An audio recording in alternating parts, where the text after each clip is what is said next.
आप सभी का बहुत बहुत स्वागत है मेरे इस YouTube चैनल में। भारतीय इतिहास से संबंधित 50 महत्वपूर्ण प्रश्नों पर आज हम डिस्कस करने वाले हैं। यहाँ मैंने जितने भी प्रश्न लिए हैं किसी न किसी प्रतियोगी परीक्षा में पूछे जा चुके हैं, तो बहुत ज़्यादा इंपॉर्टेंट हैं सारे क्वेश्चन। वीडियो को आखिर तक देखिएगा, अच्छा लगे तो लाइक और शेयर जरूर करिएगा। चलिए वीडियो को स्टार्ट करते हैं। तो क्वेश्चंस का पैटर्न वन लाइनर वाला है। आज का पहला क्वेश्चन है, 6ठी शताब्दी ईसा पूर्व के किस शासक का संबंध काशी महाजनपद से था। तो 6ठी शताब्दी ईसा पूर्व में 16 महाजनपद हुआ करते थे। तो उस समय काशी भी एक महाजनपद था जिसकी राजधानी वाराणसी हुआ करती थी, और यहाँ से ना अश्वसेन नामक राजा संबंधित है। ये पूछा गया क्वेश्चन है, अश्वसेन कहाँ के शासक हैं, इस तरह से। अगला क्वेश्चन है, सम्राट अशोक के स्तंभ लेखों को किसने मेरठ और टोपरा से स्थानांतरित कर दिल्ली के फिरोज शाह कोटला में स्थापित करवाया। तो देखिएगा, जो सम्राट अशोक है ना, इनके काफ़ी सारे अभिलेख प्राप्त हुए हैं, लेकिन काफ़ी सारे जो अभिलेख हैं अपने मूल स्थान के अलावा किसी दूसरे स्थान पर प्राप्त हुआ है। जैसे कि मेरठ और टोपरा, यहाँ पर जो है अशोक ने अपने 2 स्तंभ लेख लगवाए थे, लेकिन इन स्तंभ लेखों को फिरोज शाह तुगलक ने दिल्ली में फिरोज शाह कोटला में ला करके स्थापित करवाया। तो फिरोज शाह तुगलक ने मेरठ और टोपरा नामक स्थान से अशोक के स्तंभ लेखों को ला करके दिल्ली में स्थापित करवाया। अगला क्वेश्चन है, हर्षचरित की रचना किसने की थी। तो बाणभट्ट ने की थी भाई हर्षचरित की रचना। बाणभट्ट जो कि हर्षवर्धन का दरबारी था। अगला क्वेश्चन है, चित्रकार उस्ताद मंसूर किस मुगल बादशाह के दरबार में था। तो ये जहांगीर के दरबार में था। जहांगीर का काल चित्रकला का स्वर्ण युग कहलाता है। अगला क्वेश्चन है, सिंधु घाटी सभ्यता के किस पुरा स्थल का वर्तमान नाम रूपनगर है। तो देखो, सिंधु घाटी की जो सभ्यता है इसकी खोज आज से लगभग 100 साल पहले हुई। तो काफ़ी सारे ऐसे स्थल हैं जिनका नाम जो है अब बदल चुका है। तो जो रोपड़ है, इसका आंसर रोपड़ है। रोपड़ जो कि पंजाब में सतलज नदी के तट पर स्थित है, तो इसको जो है अब रूपनगर के नाम से जाना जाता है। पहले रोपड़ के नाम से जाना जाता था, आज भी आपको किताबों में जो है रोपड़ नाम ही मिलेगा, लेकिन असल में अब जो है रूपनगर नाम से जाना जाता है यह स्थल। अगला क्वेश्चन है, महात्मा बुद्ध को किस नदी के तट पर ज्ञान प्राप्त हुआ था। तो महात्मा बुद्ध को कहाँ पर ज्ञान की प्राप्ति हुई थी भाई, निरंजना नदी के तट पर, जो कि बोधगया में है। हाँ, बोधगया में इनको ज्ञान की प्राप्ति हुई ना। तो निरंजना नदी के तट पर ज्ञान की प्राप्ति हुई। फल्गु नदी, इसको वर्तमान समय में क्या कहते हैं, फल्गु नदी। कुछ भी पूछ सकता है, आप लोग ध्यान रखना। पत्रकार एच डब्ल्यू नेविन्सन का संबंध किस आंदोलन से है। तो एक पत्रकार थे H.W. नेविन्सन, तो ये जो है स्वदेशी आंदोलन के समय 1905 में भारत आए हुए थे। अगला क्वेश्चन है, तक्कोलम का युद्ध किन के मध्य हुआ था। तक्कोलम का युद्ध ये दक्षिण भारत में हुआ था। तक्कोलम का युद्ध 9वीं शताब्दी में ये चोल और राष्ट्रकूट शासकों के मध्य लड़ा गया था। चोल शासक थे परांतक प्रथम और राष्ट्रकूट शासक थे कृष्ण तृतीय। तो इन दोनों के मध्य यह युद्ध लड़ा गया था।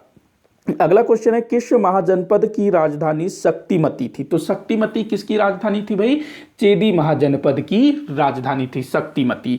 अगले क्वेश्चन की ओर चलते हैं, 1916 के लखनऊ अधिवेशन की अध्यक्षता किसने की थी। ये जो क्वेश्चन है ना, पिछले वाले वीडियो में मैंने आया था ये वाला क्वेश्चन, इसी टाइप का क्वेश्चन। तो वहां पर मैं इस अधिवेशन, लखनऊ अधिवेशन के अध्यक्ष का नाम मुझे जो है ध्यान नहीं आ रहा था, मजूमदार याद आ रहा था। नाम है इनका अंबिका चरण मजूमदार, AC मजूमदार, अंबिका चरण मजूमदार। इन्होंने जो है अध्यक्षता की थी। और लखनऊ अधिवेशन में क्या हुआ था, जो गरम दल और नरम दल, कांग्रेस 2 भागों में बट गया था ना, तो दोनों के बीच जो है पैचअप हो गया था इस अधिवेशन में। किन्होंने पैचअप करवाया था, बाल गंगाधर तिलक और एनी बेसेंट ने। अगला क्वेश्चन है, गौतमी पुत्र सातकर्णी ने किसे पराजित किया था। तो जो गौतमी पुत्र सातकर्णी जो कि सातवाहन वंश के शासक थे, छहरात वंश के नहपान को पराजित किया था। छहरात वंश जो कि शक वंश से संबंधित था, छहरात वंश, तो नहपान राजा का नाम था। अगला क्वेश्चन है, सिंधु घाटी सभ्यता के किस पुरा स्थल से किलेबंदी के साक्ष्य प्राप्त नहीं हुआ है। सिंधु घाटी सभ्यता के किस पुरा स्थल से किलेबंदी, देखो क्या था कि सिंधु घाटी सभ्यता से संबंधित जितने भी पुरा स्थल प्राप्त हुए हैं ना, जो नगर प्राप्त हुए हैं वो किलों से घिरे हुए हैं, लेकिन एक ऐसा नगर प्राप्त हुआ है जो किलेबंदी के साक्ष्य नहीं मिलते, वो है चन्हुदड़ो। चन्हुदड़ो जो कि पाकिस्तान के सिंध प्रांत में सिंधु नदी के तट पर स्थित है। तो यहाँ पर जो है किलेबंदी के साक्ष्य नहीं मिले हैं। अगला क्वेश्चन है सिंधु घाटी सभ्यता के किस पुरा स्थल से कब्रिस्तान के साक्ष्य प्राप्त नहीं हुई है। तो भाई मोहनजोदड़ो जो कि सिंधु घाटी सभ्यता का एक बहुत बड़ा स्थल था, तो यहाँ से जो है अभी तक कोई भी कब्रिस्तान के साक्ष्य प्राप्त नहीं हुए हैं। इस तरह के क्वेश्चन काफी बार पूछे गए हैं। अगला क्वेश्चन है किस मराठा पेशवा ने गुरिल्ला युद्ध पद्धति का प्रयोग किया। तो गुरिल्ला युद्ध पद्धति, देखो गुरिल्ला युद्ध पद्धति ना, अगर हम भारतीय इतिहास में बात करें तो महाराणा प्रताप ने भी गुरिल्ला युद्ध पद्धति का प्रयोग किया था। इसके बाद मलिक अंबर जो अहमदनगर का प्रधानमंत्री था ना, मलिक अंबर, उसने भी गुरिल्ला युद्ध पद्धति का प्रयोग किया। इसके बाद छत्रपति शिवाजी महाराज, भाई वो तो गुरिल्ला युद्ध पद्धति में माहिर थे, छत्रपति शिवाजी महाराज। उसके बाद मराठा पेशवा बाजीराव प्रथम, इन्होंने भी जो है गुरिल्ला युद्ध पद्धति को जारी रखा था और बड़े अच्छे तरीके से इसको किया। अगला क्वेश्चन है शेख निजामुद्दीन औलिया किसके शिष्य थे। शेख निजामुद्दीन औलिया, तो ये बाबा फरीद के शिष्य थे। और शेख निजामुद्दीन औलिया के शिष्य कौन थे, तो अमीर खुसरो, ध्यान रखना, बाबा फरीद शेख निजामुद्दीन औलिया के गुरु।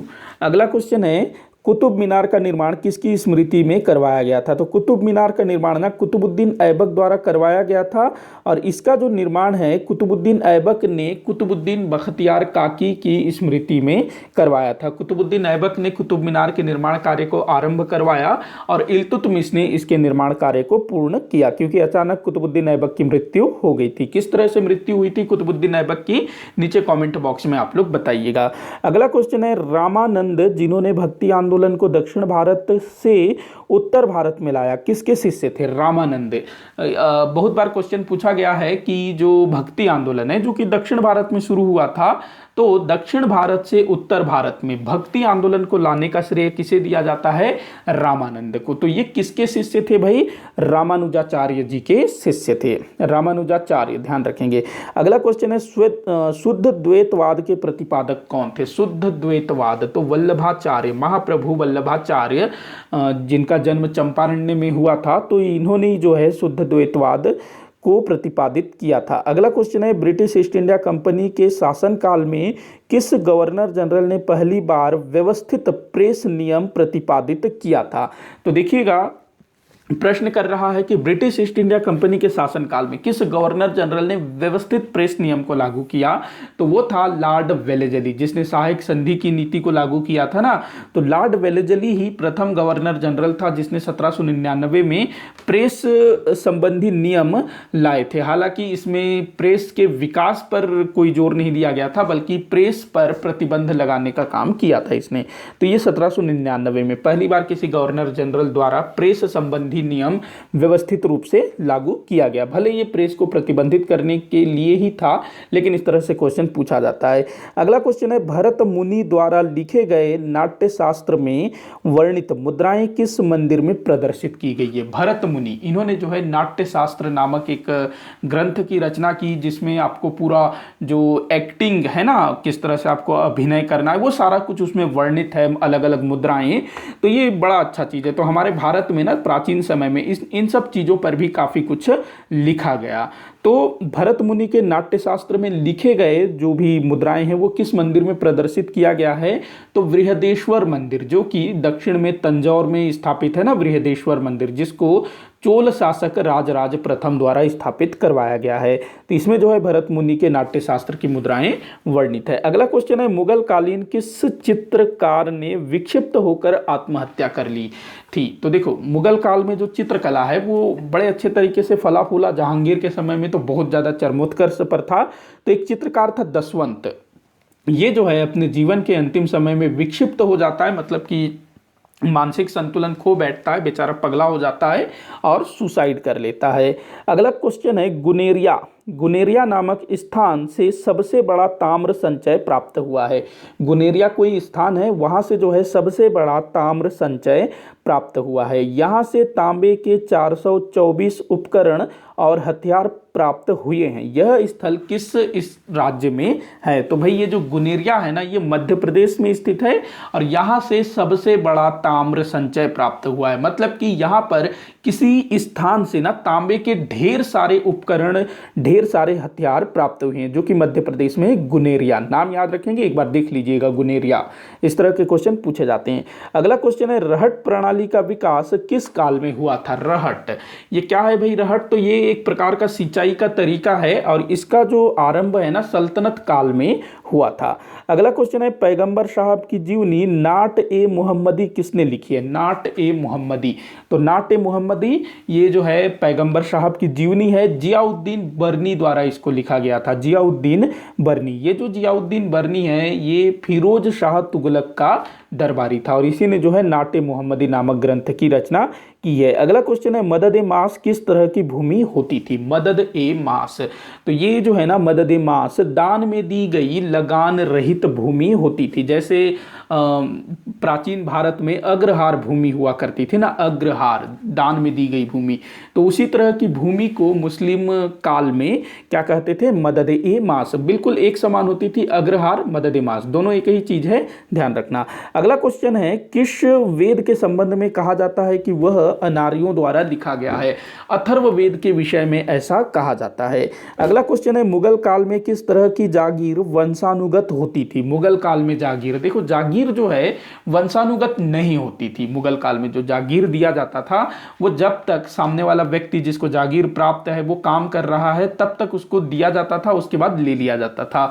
लेकिन मुगल काल में कुछ ऐसी भी जागीरें दी जाती थी जो कि वंशानुगत होता था। एक था वतन जागीर, जिसको अकबर के समय में शुरू किया गया था, वतन जागीर। दूसरा था अल्तमगा जागीर।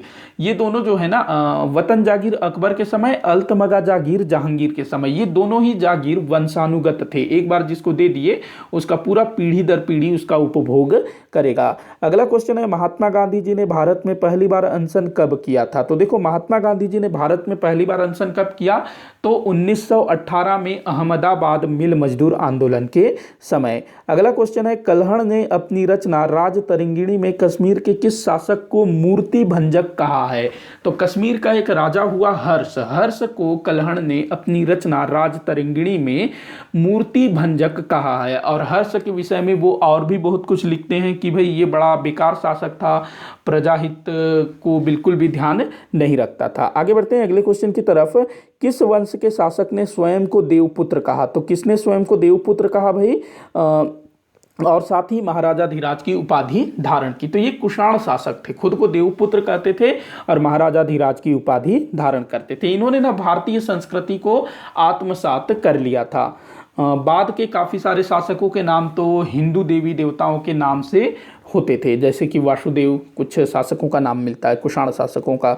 अगला क्वेश्चन है, सातवाहन शासकों की भाषा और लिपि क्या थी? सातवाहन शासक जो कि दक्षिण में शासन करते थे ना, दक्षिण में भी नहीं मध्य भारत में शासन करते थे, तो इनकी जो भाषा थी वो थी प्राकृत और लिपि थी ब्राह्मी। ध्यान रखेंगे, भाषा प्राकृत, लिपि ब्राह्मी। अगला क्वेश्चन है, भारत में पहली मस्जिद कहाँ स्थापित की गई? तो भारत में निर्मित पहली मस्जिद केरल के मालाबार तट में अरब व्यापारियों के द्वारा स्थापित की गई थी। ध्यान रखना। और बाद में ना जब तुर्क आक्रमणकारियों का भारत में आगमन हुआ, जैसे कि मोहम्मद गोरी, फिर कुतुबुद्दीन ऐबक, तब जाकर के दिल्ली में कुव्वत उल इस्लाम मस्जिद का निर्माण हुआ। लेकिन कुव्वत उल इस्लाम मस्जिद के निर्माण से काफी पहले दक्षिण में केरल के मालाबार तट में अरब व्यापारियों ने मस्जिद बना लिया था और वहां पर जो है मुस्लिम धर्म फल फूल भी रहा था। अगला क्वेश्चन है, सविनय अवज्ञा आंदोलन का आरंभ किस तरह से हुआ था? सविनय अवज्ञा आंदोलन 1930 में हुआ था।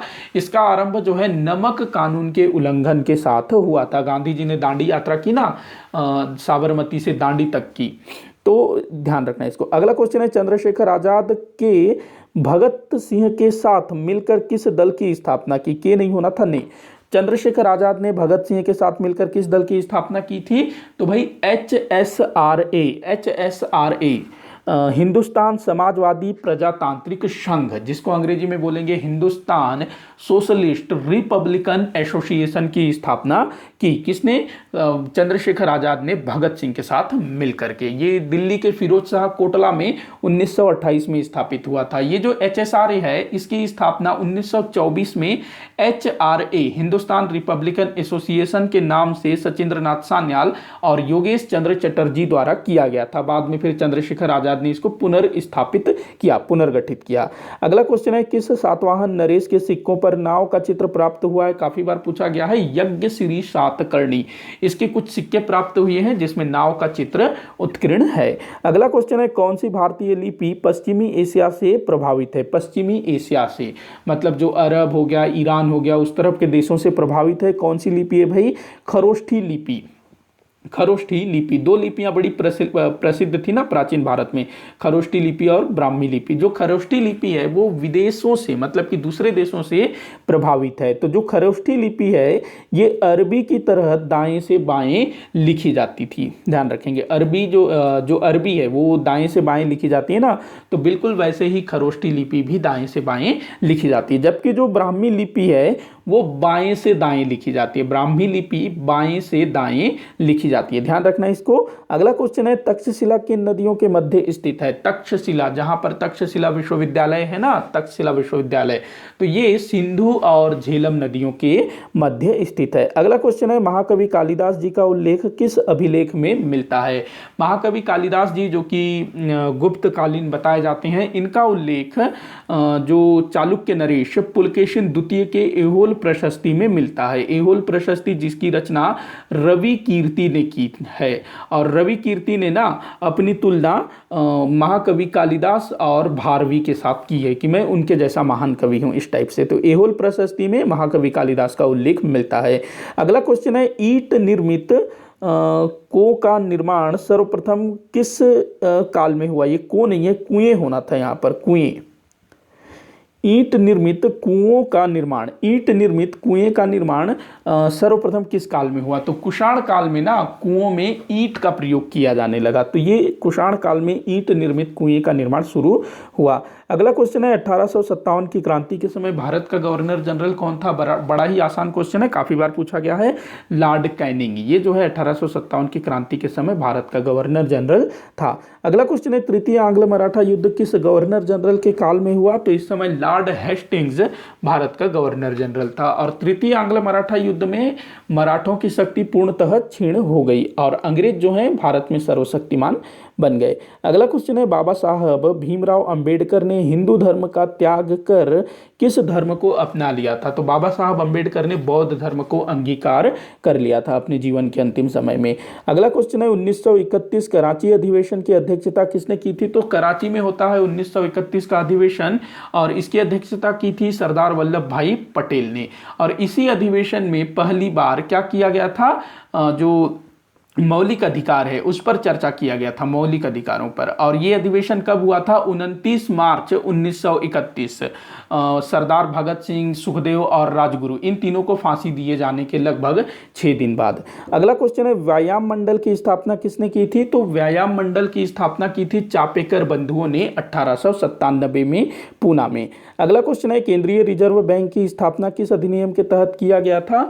तो केंद्रीय reserve bank RBI, reserve bank of India, इसकी स्थापना हुई थी भारत सरकार अधिनियम 1935 के तहत। अगला क्वेश्चन है, गांधी जी के बच्चों का क्या नाम था? गांधी जी के 4 बेटे थे जिनका नाम था हरिलाल, मणिलाल, रामदास और देवदास। तो ये भी पूछा गया है। देखो, कोई भी चीज जो है पूछा जा सकता है, जो भी इतिहास में घटित हुआ है इतिहास के टॉपिक में पूछेगा ही पूछेगा। अगला क्वेश्चन है, महात्मा गांधी जी ने दक्षिण अफ्रीका में कौन सी पत्रिका प्रारंभ की थी? तो the Indian opinion, the Indian opinion नामक पत्रिका 1904 में महात्मा गांधी जी ने प्रकाशित किया था, और इसके जो संपादक थे उनका नाम था मनसुख लाल नजर। आप लोग मुझे कमेंट बॉक्स में बताइएगा कि द इंडियन ओपिनियन ये किन भाषाओं में प्रकाशित होता था। अगला क्वेश्चन है, महात्मा गांधी जी द्वारा असहयोग आंदोलन के समय विधान परिषदों के बहिष्कार को किस नेता ने स्वीकार नहीं किया था? तो महात्मा गांधी जी ने जब असहयोग आंदोलन शुरू किया ना, तो उसमें एक ये भी था कि विधान परिषदों का बहिष्कार बहिष्कार करेंगे। लेकिन देशबंधु चित्तरंजन दास इन्होंने विधान परिषदों के बहिष्कार का विरोध किया कि हम जो है विधान परिषदों में शामिल होकर के सरकार के काम में अड़ंगा डालेंगे, न कि विधान परिषदों का बहिष्कार करेंगे। हालांकि बाद में जब गांधी जी ने समझाया तब ये मान गए, लेकिन इन्होंने जो है शुरुआत में विधान परिषदों के बहिष्कार का समर्थन नहीं किया था। अगला क्वेश्चन है, मद्रास में तिरुचिन्नापल्ली से वेदारण्यम तक किसने नमक कानून के उल्लंघन के लिए पैदल यात्रा की थी? तो चक्रवर्ती राजगोपालाचारी। देखो, गांधी जी ने साबरमती आश्रम से दांडी तक नमक कानून के उल्लंघन के लिए यात्रा की और गांधी जी ने देश के सभी लोगों से, तमाम नेताओं से आह्वान किया कि जहां भी संभव हो इस तरह से आप यात्रा करिए और नमक कानून का उल्लंघन करिए। तो चक्रवर्ती राजगोपालाचारी ने तिरुचिन्नापल्ली से वेदारण्यम तक यात्रा की और समुद्र तट में पहुंच करके नमक कानून का उल्लंघन किया। आखिरी क्वेश्चन है इस वीडियो का, कौन सा सत्याग्रह डकैती करके विरुद्ध किया गया था? तो वलसाड़ सत्याग्रह जो कि 1923-24 में हुआ था, सरदार वल्लभ भाई पटेल जी के नेतृत्व में, ये डकैती करके विरुद्ध था। दरअसल हुआ ये कि उस क्षेत्र में, वलसाड़ क्षेत्र में डकैतियां काफ़ी बढ़ गई थी और अंग्रेजों ने जनता को डकैतों से राहत दिलाने के लिए, सुरक्षा दिलाने के लिए अतिरिक्त कर लगा दिया, जिसको डकैती कर नाम दिया गया। लेकिन भाई सरकार की जिम्मेदारी बनती है ना कि आपकी सुरक्षा करे। अब ऐसा तो नहीं है कि आपके शहर में ज़्यादा चोरियां हो रही है तो आपके ऊपर टैक्स लगा देंगे, ऐसा तो नहीं है ना। तो इस चीज का विरोध किया गया सरदार वल्लभ भाई पटेल के नेतृत्व में, वलसाड़ सत्याग्रह। इसी के साथ आज का ये वीडियो यहीं पर समाप्त होता है। आप लोग मुझे कमेंट बॉक्स के माध्यम से बताइएगा कि आप इनमें से कितने प्रश्नों के उत्तर पहले से जानते थे। वीडियो को आखिर तक देखने के लिए बहुत बहुत धन्यवाद।